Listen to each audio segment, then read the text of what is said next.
13 years. That's how long we waited for a sequel to Avatar. Was it worth it? Absolutely. But have you ever wondered why it took James Cameron over a decade to bring us back to Pandora? It wasn't just about writing a story. It was about inventing the future of filmmaking. Today, we're diving deep, way deeper than the Pandoran Ocean, to uncover the most fascinating secrets and hidden details behind Avatar, The Way of Water. From groundbreaking technology that didn't even exist when the first movie came out, to the profound symbolism woven into every frame, you're about to see this masterpiece in a whole new light. So let's start with the biggest challenge, water. Cameron is obsessed with the ocean. We all know that from Titanic and The Abyss. But for The Way of Water, he refused to fake it. He didn't want actors suspended on wires, pretending to swim. He wanted real performances, underwater. This led to one of the most insane behind-the-scenes stories in movie history. The cast, including 72-year-old Sigourney Weaver and Kate Winslet, underwent months of intense free-diving training. But this created another problem. Traditional motion capture, the technology that brought the Na'vi to life in the first film, simply doesn't work underwater.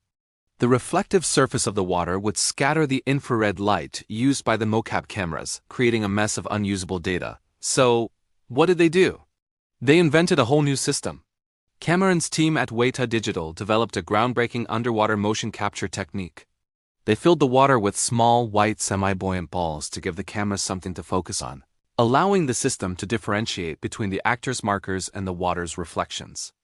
It was a monumental task that pushed visual effects into uncharted territory. This is why it took so long. They weren't just making a movie.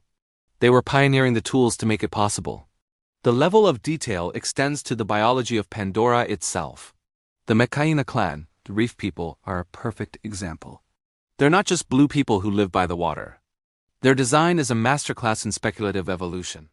They have wider, flatter tails that act like powerful rudders for swimming, compared to the Omatokai's thinner, more cat-like tails. Their forearms are broader, like fins to help them cut through the water. They even have a secondary, transparent eyelid, a nictitating membrane, just like crocodiles and other aquatic animals, to protect their eyes underwater. This isn't just cool creature design. It's scientifically grounded world-building that makes Pandora feel real and lived in. Now let's talk about the story's hidden depths. Water in this film is more than just a setting, it's a character. It represents memory, grief, and the flow of life itself. The Na'vi have a saying, "The way of water has no beginning and no end." This philosophy is reflected in how they connect with their ancestors and the world around them through the spirit tree. When they connect, they are submerged in a spiritual water, accessing memories passed down through generations. This is especially poignant for the Sully family, who are grieving the loss of their son, Netium. The water becomes a place of both sorrow and healing, a medium where memories of him live on. It's a beautiful, visual metaphor for how life and loss are intertwined. The majestic tulkun are another incredible layer of this story. They aren't just fantasy space whales. They were heavily inspired by real-world whales, particularly their intelligence, complex social structures, and haunting songs. But the connection goes deeper. The film's depiction of tulkun hunting is a direct commentary on the history of commercial whaling on Earth. Tulkun are shown to be sentient, with their own culture, music, and philosophy.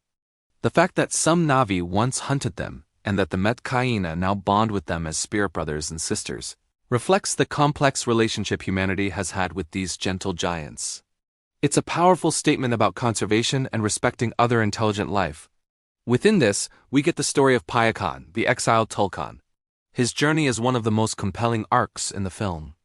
Branded a killer for leading an attack against the RDA that resulted in the deaths of other tulkun, his story asks profound questions about morality, revenge, and forgiveness. Was he wrong to fight back against those who murdered his mother? His bond with Loak, another outcast who feels misunderstood, is the heart of the movie. Payakan isn't just an animal.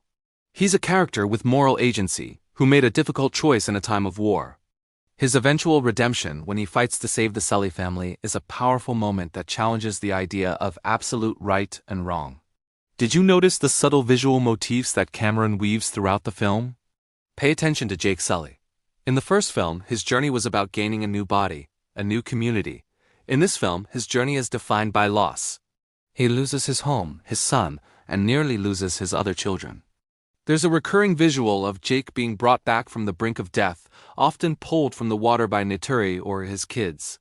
This visual repetition reinforces his transformation. He's no longer the reckless warrior. He's a father whose leadership is now forged in the fires of grief and protection. His strength comes not from what he can conquer, but from what he is willing to sacrifice to keep his family safe. And then there's Kiri. She is perhaps the biggest mystery of the entire franchise. Born from Grace Augustine's avatar, her father is unknown, and her connection to Eywa is unlike anything we've ever seen. She can command aquatic life. She has seizures that seem to connect her directly to the consciousness of Pandora, and she can even hear Eywa's heartbeat. There are so many subtle hints about her true nature. Notice how the wood sprites, the seeds of the sacred tree, are drawn to her, just like they were to Jake when Eywa first marked him. Is Kiri a reincarnation of Grace? Is she a direct child of Eywa, a messianic figure for the Na'vi? The film deliberately leaves these questions open, setting her up to be a pivotal force in the future of Pandora. Her story is the spiritual core of the sequel, a bridge between the scientific and the sacred. In the end, The Way of Water is so much more than just a visual spectacle or a blockbuster sequel. It's a deep meditation on what it means to be a family, a community, and a steward of the natural world. It explores generational trauma, showing how the scars of war are passed down from parents to children, from Jake to Locke. It's a powerful allegory for our own planet, a plea for environmental balance and a warning against the destructive greed of humanity. James Cameron uses the breathtaking beauty of Pandora to remind us of the beauty we stand to lose here on Earth.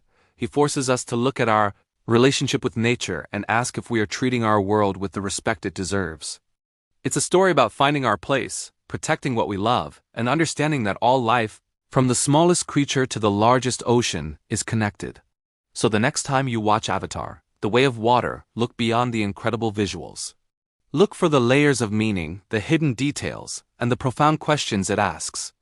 It's a film that will stay with you long after the credits roll, reminding you of the magic, both on Pandora and in our own world. Thanks for watching, and if you enjoyed this deep dive, don't forget to like, subscribe, and hit that notification bell for more content. See you next time.